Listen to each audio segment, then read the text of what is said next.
आज आपण काही प्रश्न बघणार आहोत. परीक्षा जवळ आलेली आहे, त्यामुळे आपल्या जास्तीत जास्त ऑब्जेक्टिव्ह लक्षात ठेवायचे आहे, व्यवस्थित वाचायचे आहे, समजून घ्यायचे आहे आणि प्रत्येक प्रश्न तुम्ही जोपर्यंत तुमच्या लक्षात राहत नाही तोपर्यंत तुम्ही ते प्रश्न वाचायचे आहे. ठीक आहे, आता आपण बघूया. अति प्राचीन काळी भारतीय उपखंड कशाशी जोडलेले होते किंवा टिपूटिपूला जोडलेले असावे, असे तुम्हाला बऱ्याच वेळेला फिरून प्रश्न येत असतात. तर ते अति प्राचीन काळी भारतीय उपखंड आफ्रिका याच खंडाला ते जोडलेला असावा, असं काही तज्ञांचं मत आहे.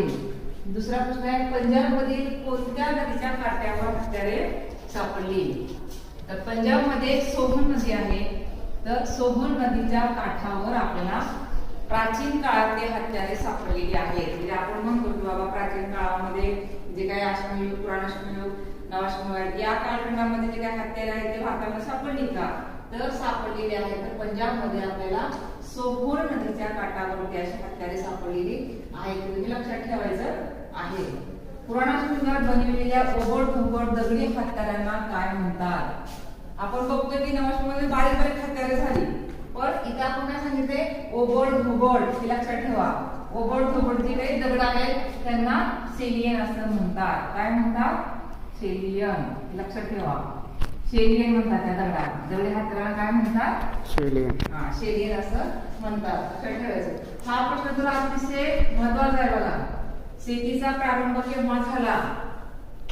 खूप वेळा आतापर्यंत हा प्रश्न आलेला आहे, लोकांना याचं उत्तर माहित नसतं, त्यामुळे लक्षात ठेवायचंय की शेतीचा प्रारंभ किंवा शेती प्रारंभिक कुठं शेती झालेली आहे अशा आपल्याला पुरावे सापडलेले आहेत. शेतीचा प्रारंभ पहिल्यांदा नवाश्मयुग.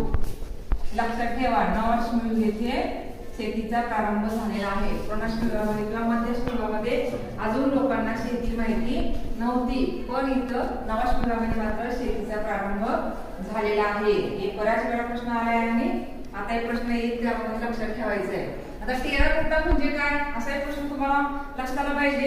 तर आपण बऱ्याच वेळा हा शब्द इतिहासामध्ये वारंवार प्राचीन भारतामध्ये ऐकतो. तर टेराकोटा म्हणजे काय? तर जी माती आहे त्या मातीपासून बनवलेली जे लहान खेळणी असते किंवा आपण म्हणतो की बाबा छोटे आपल्याला पॉटरी सापडलेली आहे म्हणजे खापराचे तुकडे सापडलेले आहेत, ते मातीपासून. टेराकोटा म्हणजे मातीपासून बनवलेली खेळणी किंवा भांडी. लक्षात ठेवायचंय, मातीपासून बनवलेली भांडी किंवा खेळणी म्हणजे काय? टेराकोटा. दक्षिणेत टेक्कलकोटा. टेक्कलकोटा येथे खडकाच्या आधारे गोलाकार झोपड्या बांधलेल्या होत्या. त्या कशा बांधलेल्या होत्या? गोलाकार झोपड्या कोठे सापडल्या असाही तुम्हाला फिरवून प्रश्न येतो. त्यावेळेस याचं दक्षिणेत टेक्कलकोटा येथे सापडलेल्या आहेत गोल झोपड्या. म्हणजे आपल्याला लक्षात ठेवायचं काय? त्या झोपड्या माती मिश्रित बांधलेल्या होत्या. म्हणजे दगड आणि माती मिश्रण केलं, त्याने मिक्स केलं आणि त्यापासून त्यांनी काय केलेलं आहे? गोलाकार. हे लक्षात ठेवायचं शब्द तुम्हाला बऱ्याच वेळेला येतो. झोपड्या कशा होत्या? गोलाकार अशा झोपड्या होत्या. आता मोहनजोदडो येथील उत्खनन कोणी केले? मोहनजोदडो हे उत्खनन डॉक्टर जॉन मार्शल यांनी केलेले आहे. प्रश्न तुम्हाला हे असे एमपीसी सुद्धा येतात, तुम्हाला हे प्रश्न येत असतात, त्यामुळे परत परत प्रश्न लक्षात ठेवायचा आहे की मोहनजोदडो या शहराचे उत्खनन कोणी केले? John Marshall, doctor John Marshall यांनी ते उत्खनन केलेलं आहे. किंवा हे लक्षात ठेवायचं की धान्य कोठार कोठे सापडले? म्हणजे सिंधू संस्कृतीच्या कालखंडामध्ये धान्य कोठार कोठे सापडलेले आहे?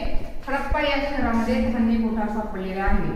आणि आपण काल बघितलं की महास्नानगृह कोठे सापडलेले आहे? कुठे सापडले महास्नानगृह? मोहनजोदडो येथे सापडलेले आहे. लक्षात ठेवायचंय. ठीक आहे, तर हडप्पाहून पाठवलेला माल म्हणजे टिंबटिंब इथून सुमेरला जात होता. लोथल हे काय? एक बंदर आहे. आता जे गुजरात ठिकाण आहे तिथे ते काय बंदर होतं लोथल नावाचं सिंधू संस्कृतीच्या काळामध्ये. तर त्या लोथलवरून पाठवण्याचा सगळा माल होता तो कुठे जायचा? सुमेरला जायचा. सुमेर कुठं आलं? सुमेर हा पूर्णपणे जे आताच्या काळामध्ये इराक आहे ते इराकच्या जवळचा मेसोपोटेमिया आणि सुमेर हा तिथला प्रदेश आहे पूर्णपणे. म्हणजे आताच्या काळामध्ये इराक हे त्या काळामध्ये काय म्हटलं जायचं? सुमेर म्हटलं जायचं. त्यामुळे लक्षात ठेवायचंय की लोथलवरून पाठवलेला माल पूर्णपणे सुमेरला जात होता. सुमेर म्हणजे आताच्या काळामध्ये इराक. सर्वात प्राचीन वेद कोणता होता? बऱ्याच वेळा मुलांना आम्ही प्रश्न विचारले की लक्षात राहत नाही. सर्वात प्राचीन जो वेद आहे तो वेद कुठे होता? कोणता आहे? ऋग्वेद. आणि वेद म्हणजे काय? वेद म्हणजे ज्ञान. लक्षात ठेवायचे. सर्वात प्राचीन वेद कोणता होता? ऋग्वेद. हे पण लक्षात ठेवायचे. नाव तुम्ही लक्षात ठेवायचे आहेत, विसरायचे नाही. आता आयुर्वेद शास्त्राचा विकास कोणत्या वेदापासून झाला? आताच्या काळामध्ये आपण बघतो की आयुर्वेद खूप महत्वाचा आहे. प्रत्येक माणूस म्हणतो की आम्हाला आयुर्वेदिक औषध पाहिजे, आपण आजारी पडले की आपल्याला काहीतरी आयुर्वेद खायचं असतं. पण त्याचा विकास नेमका कोणत्या वेदापासून झालेला आहे हे आपल्याला माहिती नसतं. त्यामुळे लक्षात ठेवायचंय अथर्ववेदापासून काय झालेलं आहे? आयुर्वेदाचा विकास झालेला आहे. हे अतिशय महत्त्वाचा प्रश्न आहे, ते तुम्ही लक्षात ठेवायचा आहे. आता वेदातील कर्मकांडाची मीमांसा कोणत्या दर्शनामध्ये केलेली आहे? मीमांसा केलेली आहे विचारलेला आहे प्रश्न. त्यामुळे लक्षात ठेवायचंय वेदातील कर्मकांड, ज्या काळामध्ये कर्मकांड केले जायचे, यज्ञ किंवा बळी वगैरे दिला जायचा, जे काही कर्मकांड होती ती सगळी जैमिनीची पूर्वमीमांसा या ग्रंथामध्ये दिलेली आहे किंवा त्यांनी ती केलेली आहे. ऋग्वेदातील कोणती देवता युद्धप्रिय व पराक्रमी म्हणून ओळखली जाते? आता युद्ध खूप होतात, त्यामुळे लक्षात ठेवायचंय की प्राचीन काळी वेद मध्ये जे लिहिलेलं आहे त्याच्यामध्ये लिहिलेलं आहे की जास्तीत जास्त युद्ध व्हायचे, तर युद्ध करण्यासाठी कुठल्या देवाची पूजा करायची? इंद्राची. इंद्रालाच युद्धप्रिय देव असं म्हटलं जायचं. तो पराक्रमी होता, धाडसी होता, त्यामुळं त्याचीच पूजा केली जायची. त्यामुळे लक्षात ठेवा ऋग्वेदातील कोणती देवता युद्धप्रिय पराक्रमी म्हणून ओळखली जायची? इंद्र. इंद्र लक्षात ठेवायचं. आता सीता ही कोणत्या राज्याची राजकन्या होती? सीतामाता कोणत्या राज्याची राजकन्या होती? तर विदेह या राज्याची ती राजकुमारी होती. हे लक्षात ठेवा. कोणत्या नदीच्या खोऱ्यात दुसऱ्या राज्यक्रमाचे केंद्र होते? आपण बघितलं की पहिला कुठे झालेला आहे? सिंधू. आणि दुसरं गंगा नदीच्या काठी. लक्षात? गंगा नदीच्या काठी. 16 महाजनपदापैकी एकमेव कोणते महाजनपद हे दक्षिणेत होते किंवा महाराष्ट्रात होते? लक्षात ठेवा 16 महाजन आपण शिकलेलो आहोत, अभ्यास केलेला आहे. तर त्या संपूर्ण 16 महाजनपदापैकी फक्त एकमेव महाजनपद हे महाराष्ट्रात होतं. त्याचं नाव होतं अश्मक. लक्षात ठेवायचंय अश्मक हे दक्षिणेमध्ये किंवा महाराष्ट्रामध्ये हे महाजनपद होते. आता पहिली बौद्ध परिषद कुठे भरलेली आहे? राजगृह. हे आपण अभ्यास केलेला आहे याचा की पहिली बौद्ध परिषद हे राजगृहला भरलेली आहे. तर कोणी जैन धर्माची 4 तत्वे सांगितली आहेत? लक्षात ठेवा आपल्याला 5 तत्वे माहिती होती, पण 4 तत्वे सत्य, अहिंसा, अस्थेय, अपरिग्रह असे जे 4 तत्वे आहेत, ती 4 तत्वे इथं कोणी सांगितलेली आहेत? तर भगवान पार्श्वनाथने सांगितलेली आहे. आणि खाली प्रश्न आहे परत की जैन धर्माची 5 तत्वे कोणी सांगितली? तर 5 तत्वे कोणी सांगितलेली आहे? वर्धमान महावीरांनी सांगितलेली आहे. हे पण लक्षात ठेवा. वर्धमान महावीर आणि 5 तत्वे वर्धमान महावीर यांनी 5 तत्वे सांगितलेली आहेत. जे सत्य, अहिंसा, अस्थेय, अपरिग्रह आणि ब्रह्मचर्य. लक्षात ठेवा जैन धर्मामधलं सर्वात महत्वाचं ब्रह्मचर्य जे काही तत्व आहे ते वर्धमान महावीर यांनी सांगितलेलं आहे. ब्रह्मचर्य यांनी सांगितलेले आहे आणि वरचे जे 4 होते ते पार्श्वनाथाने सांगितलेले आहेत. लक्षात ठेवायचं. आता गौतम बुद्धांनी दुःख नष्ट करण्याचे किती मार्ग सांगितलेले आहेत?